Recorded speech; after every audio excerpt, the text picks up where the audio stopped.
अपन पढ़ेंगे chapter non linear partial differential equation of first order. Linear का मतलब क्या होता है, पहले ये देखो पार्शियल डिफरेंशियल कोएफिशिएंट्स क्या होते हैं, आंशिक अवकल गुणांक z function of x y. Partial का मतलब होगा जो ये डिपेंडेंट वेरिएबल है एक से ज़्यादा पे डिपेंड कर रहा है, यानी ये किस पे डिपेंड कर रहा है, टू वेरिएबल्स पे। क्लियर, टू या मोर देन टू की कंडीशन होती है, देन अपन पार्शियल डेरिवेटिव यूज में लेते हैं। तो जेड फंक्शन ऑफ एक्स का, तो जेड का मैंने एक्स के रेस्पेक्ट में किया तो ये कहलाता है पार्शियल डिफरेंशिएशन। ये नोटेशन पार्शियल का है, ये डेल का है, ये भी लेते हैं तो ऑर्डिनरी का होता है। क्लियर, तो पार्शियल और ऑर्डिनरी में क्या डिफरेंस होता है, ऑर्डिनरी में केवल एक इंडिपेंडेंट होता है, पार्शियल में एक से ज़्यादा होता है। तो ये del z by del x, जब मैं एक्स के रेस्पेक्ट में पार्शियल डिफरेंशियल करूंगी तो बाकी सब कांस्टेंट हो जाएंगे, यानी वाई भी कांस्टेंट हो जाएगा। ऐसे ही del Z upon del Y, जब वाई के रेस्पेक्ट में करेंगे तब एक्स कांस्टेंट हो जाएगा। Del two Z upon del x square, यानी जेड का दो बार एक्स के रेस्पेक्ट में पार्शियल डिफरेंशिएशन। फिर ये del two Z upon del x del Y, Z का पहले वाई के रेस्पेक्ट में करें फिर एक्स के, या उल्टा पहले एक्स के रेस्पेक्ट में करके फिर वाई के, दोनों सेम बात होती है। ये del two Z upon del Y square, इसको शॉर्ट फॉर्म में जेड एक्स से भी लिख सकते हैं। ये मैंने जेड इसके नीचे लिखा है, नीचे लिखने को बोलते हैं सबस्क्रिप्ट, जेड के सबस्क्रिप्ट में एक्स लिखा है। ये पार्शियल का नोटेशन, यानी ये इस फॉर्म में भी अपन लिख सकते हैं। ये जेड वाई, ये दो बार एक्स के रेस्पेक्ट में पार्शियल हुआ तो जेड एक्स एक्स, ये x y z x y लिखो, या इसको जेड वाई एक्स लिखो। दो बार वाई के रेस्पेक्ट में तो जेड वाई वाई की कंडीशन। तो यहाँ अपन देखें स्टैंडर्ड रोटेशन, पी कितना होगा, del z by del x, q कितना होगा, del z by del y. हमेशा फिक्स है पी यानी जेड का एक्स के रेस्पेक्ट में पार्शियल, क्यू फिक्स है जेड का वाई के रेस्पेक्ट में पार्शियल, और आर का मतलब del two Z upon del x square, z का दो बार एक्स के रेस्पेक्ट में। इसको यूँ भी लिख सकते हैं, ये पी, इसका मैं दोनों तरफ एक्स के रेस्पेक्ट में करूँ तो del p upon del x क्या हो जाएगा, del two Z upon del x square. तो आर को यूँ लिखे या यूँ लिख सकते हैं, और s del two Z upon del x del y लिखें, और del two Z upon del y del x लिखें। ये कंडीशन तब इक्वल होती है जब जेड कंटिन्यूस फंक्शन होता है। इन जनरल जो गिवन फंक्शंस होते हैं वो ऑलवेज कंटिन्यूस होते हैं, इसलिए अपन दोनों को इक्वल लेके ही चलते हैं। T del two Z upon del Y square या del Q upon del Y, ये अपने पास कंडीशन हो गई पार्शियल डिफरेंशियल कोएफिशिएंट। ये सारे पार्शियल डिफरेंशियल कोएफिशिएंट कहलाते हैं और ये इनका स्टैंडर्ड नोटेशन। अब लीनियर पार्शियल डिफरेंशियल इक्वेशन क्या होती है, जिसमें पी और क्यू इनकी अलग अलग फॉर्म आ जाए। क्लियर, और जब पी क्यू इस तरह से मल्टीप्लाई हो रहे हैं या स्क्वायर की फॉर्म में आ रहे हैं तब वो नॉन लीनियर फॉर्म हो जाएगी। तो अब अपन यहाँ क्या पढ़ेंगे, नॉन लीनियर फॉर्म। इसके लिए पहले सबसे पहले मेथड पढ़ रहे हैं जनरल मेथड। जनरल मेथड है चारपेट मेथड। क्लियर, चारपेट मेथड पर्टिकुलर लिखा हुआ है, उससे क्वेश्चन अपन सॉल्व करेंगे। अब है general method for non linear partial differential equation, है ना। अपन सबसे पहले पढ़ रहे हैं जनरल मेथड, यानी कोई से भी non linear partial differential equation हो उसको सॉल्व करने के लिए अपन कौन सा मेथड यूज करेंगे, चारपेट मेथड। क्वेश्चन में लिखा हुआ है चारपेट मेथड से करो तो उससे कर सकते हो, नहीं लिखा हुआ है कि non linear partial differential equation को सॉल्व करो तो उसको किसी भी मेथड से कर सकते हो। ये जनरल मेथड है, सारे क्वेश्चंस के लिए non linear partial differential equation को इससे सॉल्व कर सकते हैं, नहीं तो अलग अलग फॉर्म्स के अकॉर्डिंग सॉल्व करते हैं। तो चारपेट मेथड यानी सबसे पहले जो भी गिवन इक्वेशन हो उसको फंक्शन लेट कर लो स्मॉल एफ किसका होगा, x y z p q equals to 0। फिर z is function of two independent variables x and y. Z किस पे डिपेंड करता है, टू इंडिपेंडेंट वेरिएबल्स एक्स और वाई पे डिपेंड करता है। सो इसको अपन इस फॉर्म में लिख सकते हैं, D Z P d x plus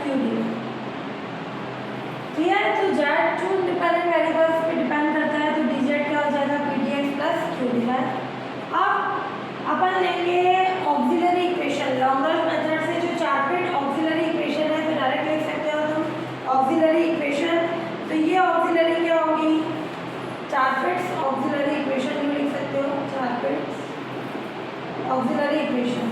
ये इक्वेशन ध्यान रखनी है, शॉर्ट क्वेश्चन में भी पूछ सकते हैं, लेकिन पूरा फॉर्मूला बना के बताना है। dp dq dz dx divide df। Numerator ध्यान से देखना, dp है, p के लिए f का x के रेस्पेक्ट में पार्शियल, फिर यहाँ dp है तो p f का z के रेस्पेक्ट में, dq q के लिए यहाँ x की जगह क्या आ जाएगा y, इधर p है तो इधर q है तो q, और del of upon del z। फिर dz, z के लिए उल्टा चलेगा, dz के लिए क्या होगा, minus p del of upon del p, clear, minus p del of upon del p minus q del of upon del p में ये आ रहा था कॉन्सेप्ट, वो नहीं आएगा, क्लियर। फिर dx, उसके लिए only minus del of upon del p, dy minus del of upon del q, और ये डेल ऑफ अपॉन 0। ये फिक्स है चारपिट्स ऑक्सिलरी इक्वेशन। तो क्या आएगी Charpit auxiliary equation, dp upon del of upon del x plus p del of upon del z, dq del of upon del y, q del of upon del z, dz upon minus p del of upon del p minus q del of upon del q, और dx upon minus del of upon del p, और dy minus del of upon del q, और ये del of upon 0 की form है। ये Charpit auxiliary equation हो गई। इनमें से कोई भी दो रिलेशन लेके p और q में रिलेशन फाइंड करेंगे कि p q की फॉर्म में आ जाएगा या q p की फॉर्म में आ जाएगा। ये रिलेशन फाइंड करने के बाद इसको फर्स्ट में पुट करेंगे।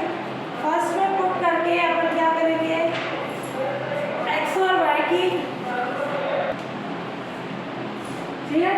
तो इनमें से कोई भी दो रिलेशन लेके p और q में रिलेशन फाइंड करेंगे। उस रिलेशन को अपन इस इक्वेशन फर्स्ट में रखेंगे। उस फर्स्ट में रखने के बाद p और q की वैल्यू x y की फॉर्म में फाइंड करेंगे, और p और q की x y की वैल्यू फाइंड करने के बाद उसको सेकंड में पुट करेंगे, क्लियर। सेकंड में पुट करने के बाद इंटीग्रेशन कर लो। इंटीग्रेशन करेंगे वो कहलाता है अपने कंप्लीट इंटीग्रल, यानी पूर्ण समाकलन, क्लियर। तो ये क्या हो जाएगा अपना कंप्लीट इंटीग्रल। फिर अपन निकालेंगे इससे सिंगुलर इंटीग्रल और जनरल इंटीग्रल। इसका सिंगुलर और जनरल सॉल्यूशन क्वेश्चन में लिखा हो तो फाइंड करेंगे, नहीं तो ये आगे एक दो क्वेश्चन में बता देती हूँ इसका सिंगुलर और जनरल कैसे निकलेगा, है ना। मेन अपने को कंप्लीट इंटीग्रल निकालना है। सबसे पहले गिवन इक्वेशन किससे पता चल रहा है, नॉन लीनियर p और q मल्टीप्लाई। जब मल्टीप्लाई नहीं होंगे देन वो लीनियर। क्वेश्चन में लिखा हुआ है, इसको सॉल्व करो। बाकी सारे मेथड से कर सकते हो, यहाँ अपन जनरल से करेंगे, चारपिट से। चारपिट से लिखा तो उससे नहीं लिखा तो भी अपन चारपिट से कर सकते हैं। सबसे पहले अपन इसको फंक्शन ऐड करेंगे, f पूरा f लिखो या fx y z pq लिखो या शॉर्ट फॉर्म में f लिखो, अंडरस्टूड है। इनको इधर भेज दो, pq qy minus pq is equals to 0। ये इसका मतलब है आइडेंटिकल इक्वल, यानी इसको अपन इस फॉर्म में लिख सकते हैं, है ना। इक्वल लगा दो या आइडेंटिकल इक्वल की इस फॉर्म में लिख सकते हैं। मोस्टली ये काम में लिया जाता है, एक ऑपरेटर को इस फॉर्म में रिप्रेजेंट कर रहे हैं, जैसे d को अपन लिख रहे हैं d/dx, तो ये आइडेंटिकल इक्वल अपन यूज में लेते हैं। तो यहाँ ये फ्लैट कर लिया, क्लियर। अब अपन क्या निकालेंगे, del f upon del x, इसको इक्वेशन फर्स्ट से दो, x के रेस्पेक्ट में पार्शियल, तो क्या आ जाएगा p, और del f upon del y, तो क्या आ जाएगी कंडीशन, इसके अकॉर्डिंग करें अपन, del f upon del y q, है ना। Del f upon del z है ही नहीं, z का function 0। Del f upon del p, p के रेस्पेक्ट में करें तो x माइनस का, del f upon del q, q के रेस्पेक्ट में करें तो y माइनस p, क्लियर। अब अपन क्या लेंगे, चारपिट्स ऑक्सिलरी इक्वेशन, और यहाँ लिखना चाहो चारपिट मेथड, है ना। इससे अपन सॉल्व करें तो क्या होगी अपनी Charpit auxiliary equation, dp dq और ये dz dz dx dy और ये d है ना, ये न्यूमरेटर्स। dp के लिए क्या आ जाएगा, del f upon del x plus p del f upon del z। इसके लिए del f upon del y, p की जगह q del f upon del z। इसके लिए minus p del f upon del p minus q del f upon del q। dx के लिए minus del f upon del p, p हट गया, minus del f upon del q और ये 0। Clear, ये अपने पास हो गई चार्पेट्स ऑक्सिलरी इक्वेशन। अब अपन इसमें वैल्यूज पुट करते हैं। dp del f upon del x कितना है, p del f upon del z 0, तो ये टर्म नहीं लिख रही मैं। dq del f upon del y q del f upon del z 0 है। dz minus p del f upon del p यानी x minus q minus q del f upon del q y minus p। dx minus del f upon del p यानी x minus q dy minus y minus q df upon g। अब इन दोनों से कोई दो relation लेने हैं जिससे p और q में आपस में रिलेशन निकालना। ये देखो, ये तो एक्स वाई में भी आ रही है कंडीशन, ये भी आ रही है एक्स वाई p q में आ रही है। सॉरी, ये था अपना x माइनस q, ये y माइनस p की फॉर्म। तो ऐसे भी नहीं निकल रहा। इजी वे में पहले इन दोनों से अपन देखें, तो मैं इस इक्वेशन में फर्स्ट और सेकंड रिलेशन ले लूँ, यानी df upon p dq upon q, उसको अपन सिंप्लीफाई करेंगे। तो ये ले रहे हैं अपन condition by first and second relation, by first and second relation में बस इनसे p और q निकालना होगा, बाकी तो इजीली सॉल्व हो जाएगा। तो ये dp upon p dq upon मैंने कर दिया इनका integration log p log q। Integration का कांस्टेंट ये मैंने एक ही फॉर्म में लेना है, यहाँ कांस्टेंट a और b लेंगे।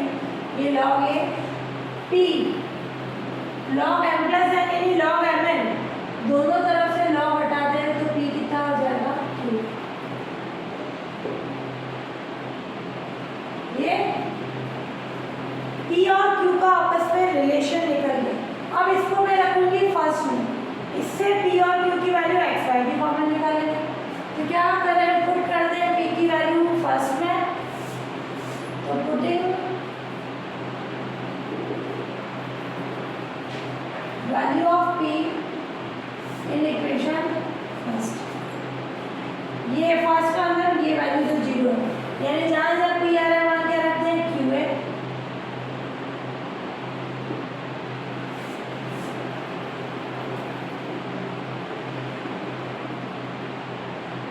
Is equals to 0। अगर p किसके इक्वल आया था अपने q के, अब इसको सॉल्व करके q निकालना है। तो क्या आ जाएगा, ध्यान से देखना, aq तो हट रहा है, ax प्लस y माइनस a। इससे अगर मैं q की वैल्यू निकालूं 0, p भी 0, p और q दोनों 0 ने रखे हैं, तो उसको गिवन इक्वेशन में रखें। गिवन कौन सी थी, इसको सेटिस्फाई तो कर देगा पर कोई कंडीशन नहीं निकली।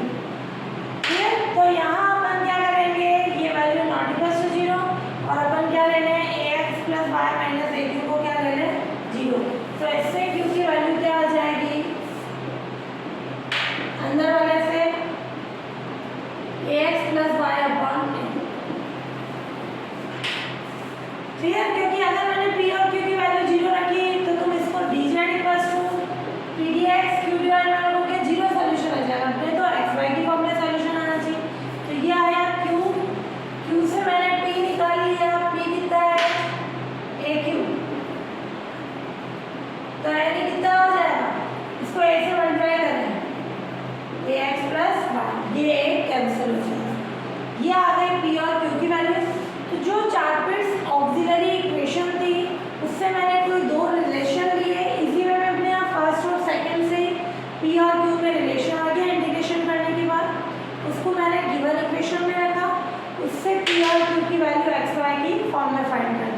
क्लियर? क्यू निकल गया, क्यू को इसमें रखा, पी निकल गया। अब पी और क्यू को किस में रखेंगे? dz equals to p d x plus q d y में। तो putting value of p and q, putting value of p and q in dz equals to p d x plus q d y, तो क्या आ जाएगा अपने पास? dz, p कितना है अपने पास? ax plus y, dx, q कितना है? ax plus y upon a dy। अब इसका क्या करना है? इंटीग्रेशन, इंटीग्रेशन से अपन क्या निकाल लेंगे? सॉल्यूशन।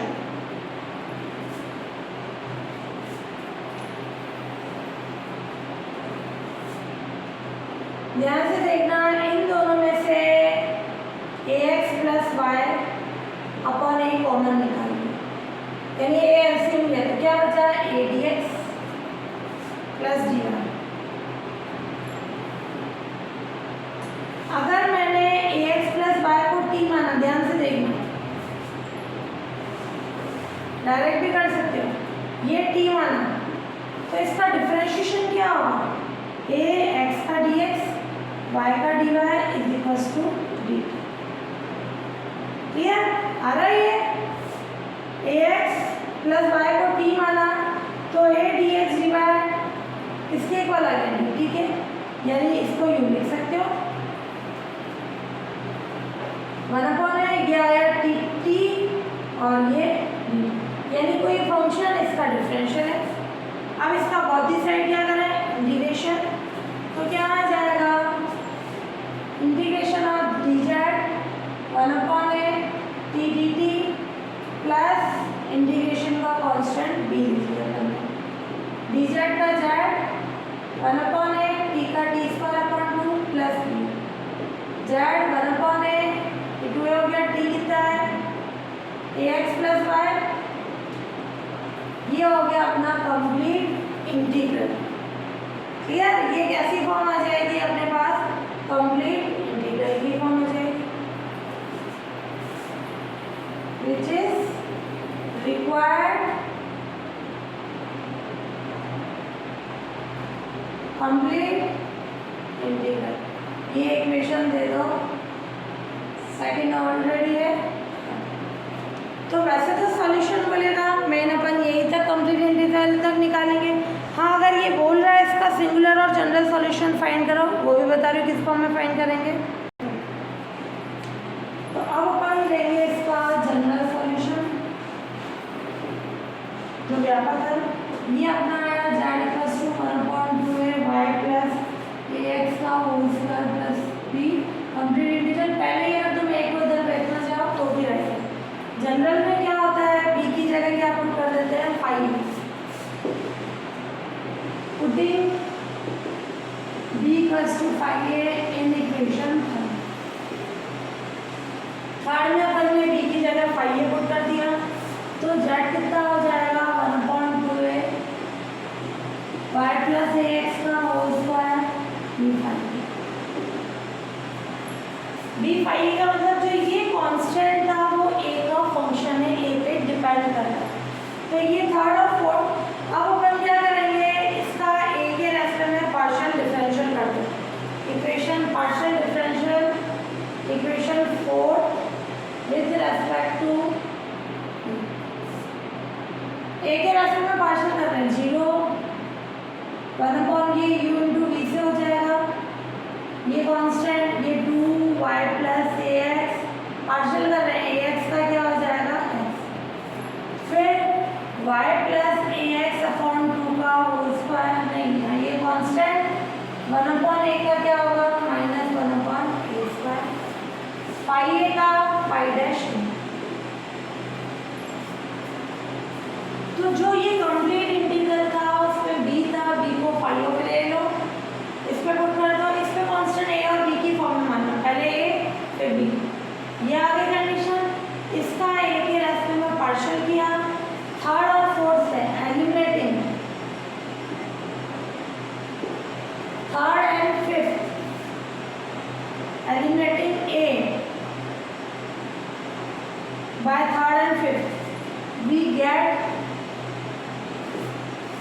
General solution.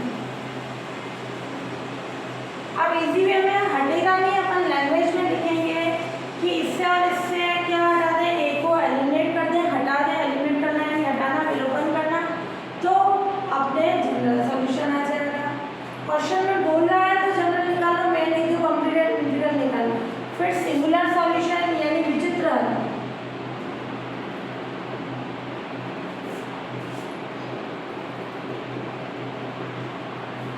सिंगुलर क्या होगा कि यहाँ अपन जो लें, एक तो ये इक्वेशन थर्ड थी, इसका जो कंप्लीट इंटीग्रल था उसका ए और बी के रेस्पेक्ट में पार्शियल करें, तो partial differential equation third with respect to a and B.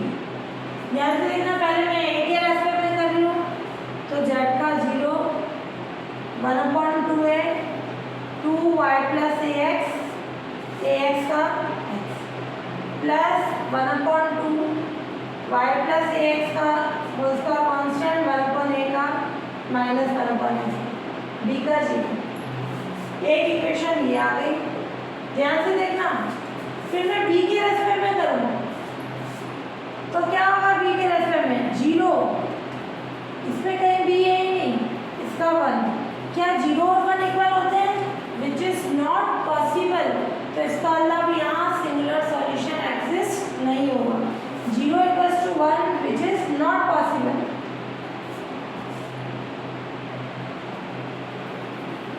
ये पॉसिबल नहीं है, इसका मतलब इसका सिंगुलर सॉल्यूशन एग्जिस्ट नहीं होगा। तो हियर गिवन इक्वेशन का सिंगुलर सॉल्यूशन एग्जिस्ट नहीं होगा, ये अपन मेंशन कर देंगे।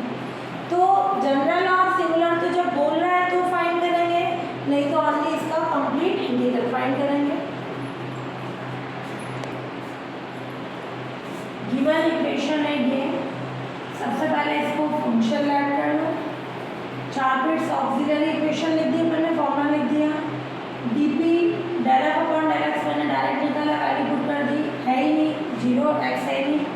फिर p del f upon del z, z के रेस्पेक्ट में पार्शियल करें minus q dq del f upon del y, y के रेस्पेक्ट में क्या होगा, p square plus q square, q f पर z के रेस्पेक्ट में minus dz minus p del f upon del p, p के रेस्पेक्ट में p स्क्वायर का क्या होगा 2p और y मल्टीप्लाई हो रहा है minus q del f upon del q, q के रेस्पेक्ट में क्या होगा 2q y और minus z dx minus del f upon del p, ये हो गया dy minus del f upon del q और ये 0। अब अपने को p और q का रिलेशन चाहिए, इससे ही देखें bye first and second relation. dp upon minus pq dq, ये q स्क्वायर हट जाएगा, ये p स्क्वायर, इस एक p से p हट गया, तो क्या ले रहे हैं p dp minus q dq, integration करें p स्क्वायर, ध्यान से देखना माइनस q स्क्वायर, मैंने कांस्टेंट ये दोनों स्क्वायर की फॉर्म में आ रहे थे, तो कांस्टेंट भी स्क्वायर की फॉर्म में ले लिया, यानी p square plus q square क्या आ गया a स्क्वायर। इसको किस पे पुट कर दें, पुटेंगे इक्वेशन फर्स्ट पे पुट कर दो, तो a square y minus Q Z किसके इक्वल हो जाएगा 0, q कितना आ जाएगा a square y upon Z, ये q की वैल्यू क्लियर, q आ गया a स्क्वायर अपॉन जेड। इसको पुट कर दो सेकंड में, putting value of q in equation second, तो p आ जाएगा अपने, क्या आएगी p की वैल्यू a स्क्वायर माइनस के अंडर रूट में आएगा a square minus b square यानी a4 y square z square, इसका क्या हो गया स्क्वायर, क्लियर, ये p की वैल्यू आ गई। अब p और q को अपन किस पे पुट कर देंगे, dz plus 2 p dx q dy में,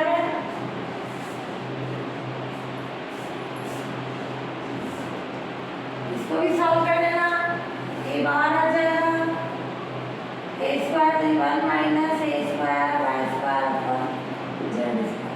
तो putting value of p and q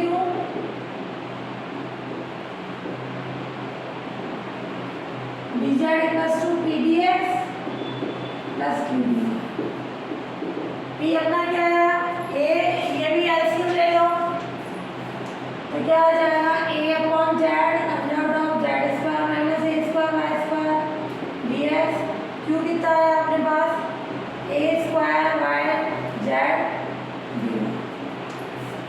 ठीक है, इसमें से क्या आ रहा है जेड एलसीएम, इसको इधर भेजो जेड डी जेड। ध्यान से देखना, ये अंडर रूट में जेड स्क्वायर ए स्क्वायर वाई स्क्वायर का फंक्शन है, नहीं वाई वाला अपने को साथ में लेना पड़ेगा।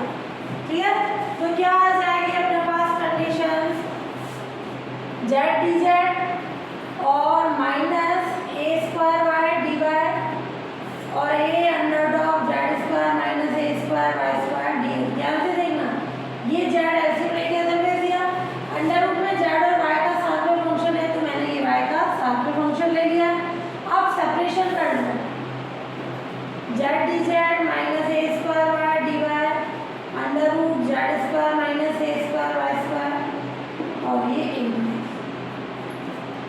क्योंकि ये अंडर रूट वाले के अंदर जो फंक्शन है अपन ने वही फॉर्म बनेगा। अब इसको टी माने तो इसका डिफरेंशियल ऊपर है, जेड स्क्वायर माइनस ए square Y square T square, तो 2z 2 कॉमन निकाल लो, Z D Z A square Y D Y 2t dt। अंदर वाले का ये होगा 2 कॉमन निकाल लिया, तो ये आ गई कंडीशन अपने पास t dt। नीचे वाले को जब भी अंडर रूट में होता है तो टी स्क्वायर मानते हैं, under of t square a d x, t square यानी टी से टी कैंसिल हो गया और डी टी का क्या हो जाएगा t a x plus b. T की वैल्यू रख दो under of Z square minus A square Y square a x plus b. ये हो गया अपना कंप्लीट इंटीग्रल। पर्टिकुलर सिंगुलर और जनरल बोले तो फाइंड करना है, नहीं तो अपने को कहाँ तक निकालना है, ओनली कंप्लीट इंटीग्रल तक। इसमें भी आगे करना चाहो बोथ दी साइड स्क्वायर कर लो, ठीक है, वो कंप्लीट